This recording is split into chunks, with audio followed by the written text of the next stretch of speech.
Midwest Whitetail is brought to you by Hoyt Archery, Fuse Accessories, Realtree, Muddy Outdoors, Cabela's, Rocket Broadheads, Frigid Forage, Trophy Rock, Easton Arrows, RTP Outdoors, Non-Typical Wildlife Solutions, Ozonics, Wilderness Athlete, Grizzly Coolers, Redneck Hunting Blinds, and Nikon.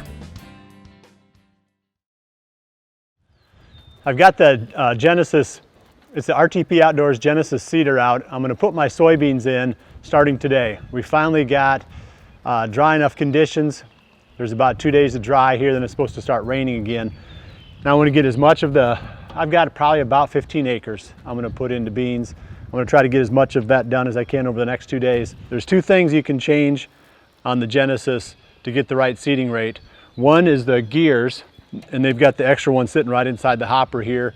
You swap them out on the side. That changes the drive ratio between the drive wheel on the drill and the metering. Oh, I don't even know what they call it. It's like a little fluted tube inside the hopper that feeds the seed out. It changes that rate. Obviously, the smaller the seed, the slower that rate needs to be. And then the second calibration, or the second setting, there's a little lever on the side of the drill here, and you can change the opening of the seed cup. So that's our plan for right now, is to get this thing calibrated.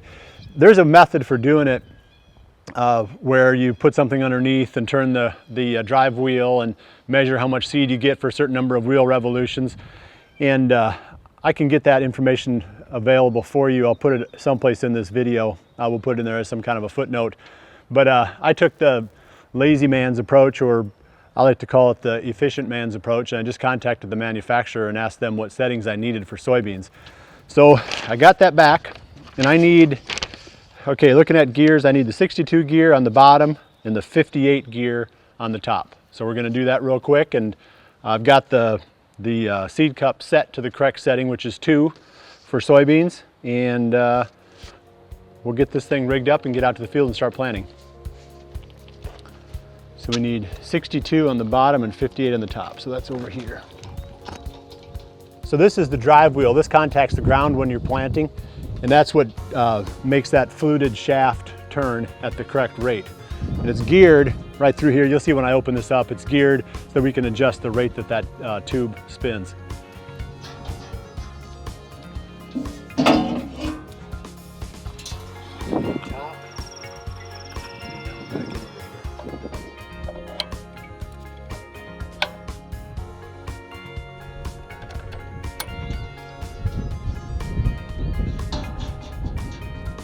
We'll put the beans in once we get out there.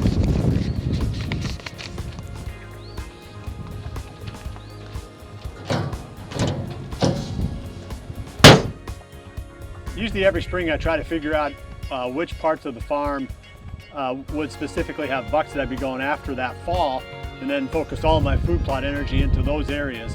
But I don't have a whole lot of bucks in mind from last season that I'm going to be really focused on for this year. So I'm going to spread the food out just kind of generally all over the farm, not really focus a lot into one specific area. This ridge behind me has always been a really good spot. It's surrounded by timber all around, big valleys. So it's always been a good area for me over the years. So I'm going to make sure I get this one done. I've got a few more on the farm that are what I would call core areas, where they just seem to pull deer in. I want to make sure I get those done, and then I can work out from there when the summer comes and get the little smaller plots into the big and beastie, and maybe even some late summer clover spots, using some of the other blends as well. Try to get maybe a little bit more focused later in the year. Right now I just want to get a big amount of food out as quickly as I can and cover as much ground as I can.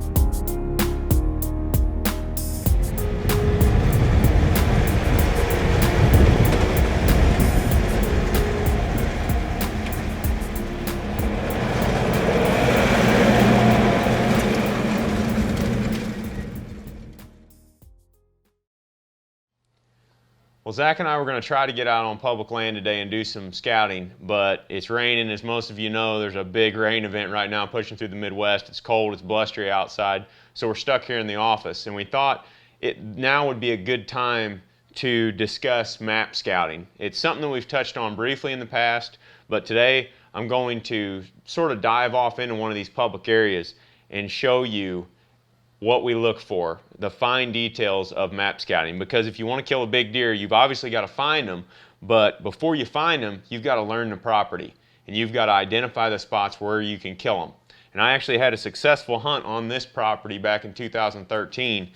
We did a hanging hunt in here, myself and Eric Barber.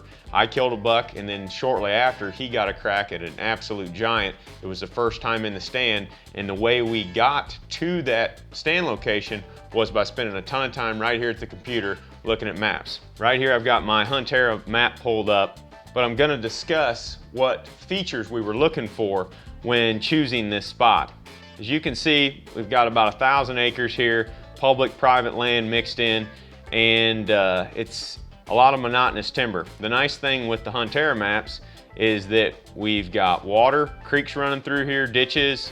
We've got the shading from their Terra image that shows us good contour in the land, you know, detailed aerial picture which shows the change in habitats, and then obviously topo overlaid on the top. So these are awesome for scouting an area because it has all of the maps that you need, layer after layer after layer on one screen. That way that you're not flipping back and forth. You can really concentrate on the spots that you're trying to pick.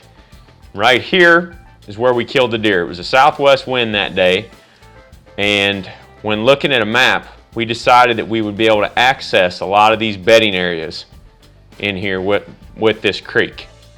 And the reason why I'm calling all these bedding areas is because you can see the edge habitat along this creek all the way up and down.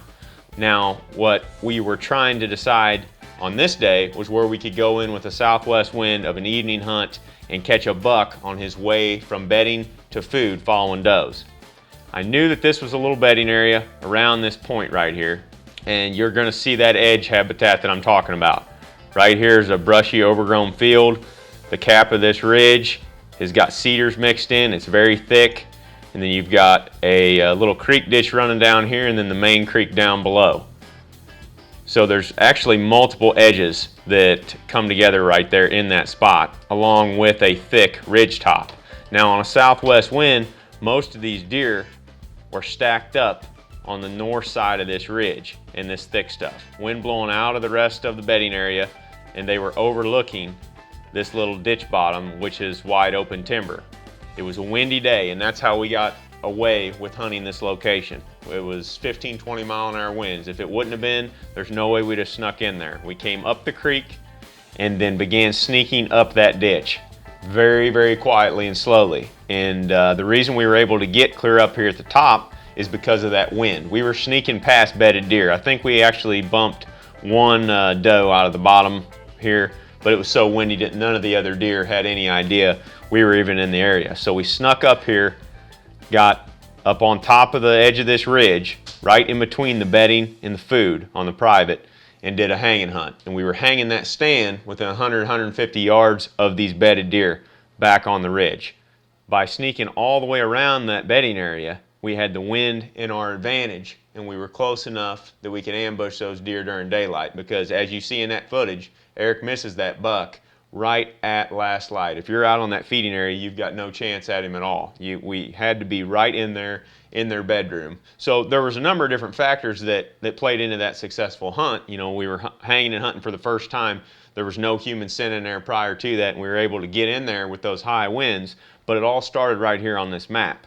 We'll pop back out here to a wider view and sort of rewind and talk more about the map itself. The parking is down here on this road. This is a minimum maintenance road that doesn't get traveled very much. If it's muddy, you can't drive down it. And I was looking for a spot that was slightly overlooked, that wasn't getting hunted very hard. Now up here, you've got this obvious bedding cover on these ridges.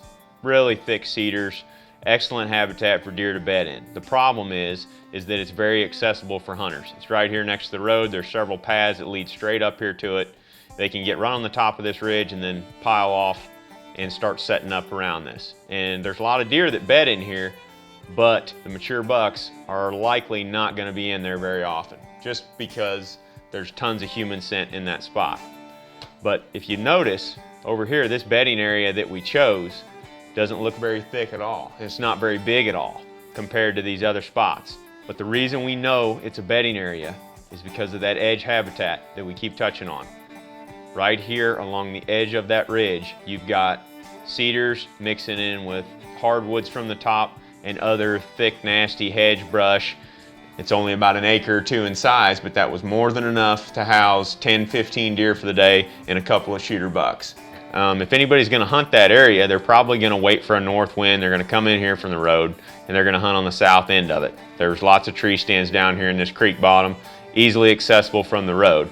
But where we hunted at was clear around the back side in a spot that was not obvious to the eye when you're in there. There's not a lot of deer sign in that specific stand location. But by looking at the map, connecting the two dots, the bedding to food, the wind blowing out of the bedding, and knowing that those deer would be bedded around the end of that point with the wind at their advantage, gave us the advantage to get in there and get on those bucks. Hunting an area this big and learning it fast is very daunting, and that's why the first thing you have to do when looking at a map like this is dissect all those transition lines. Just take your map and go through it and mark them all. Any transition that you could see. Some of them are big, some of them are easy to see, some of them are hard to see. Mark them all. That way when you go in there to boot scout, you can confirm those areas that you had scouted on a map, and that's going to help you in the learning process. You're going to be able to start to identify these spots in your area. If you pick, for instance, a south wind bedding location on the head of this ridge on the map, and then you go in there, boot scout it, and identify that's exactly what it is, you're going to know to look for similar terrain types like that in the future. And when you really start to connect the dots between the transition lines, the bedding areas, the funnels, food, water, cover, it's all going to start to make sense to you whenever you find deer sign in the field. Why that scrape is there, why that rub line is going the direction that it is. And then as those pieces start to come together, you're going to learn the property, and then you can go in there, identify the bucks that you want to hunt, and then be able to hunt them much more effectively. Well, that's it for this week. Next week, I really want to get into this topic of creating the poor man's plot. And it's not too late. I would say make sure you come back again next week, bring a paper and pencil, jot down some notes, and you can get out and do this exact same thing where you hunt. We're going to take you step by step through the process of creating the poor man's plot. So I appreciate you joining me. We'll see you right back here again next week for the next episode of Midwest Whitetail. And remember to always dream big.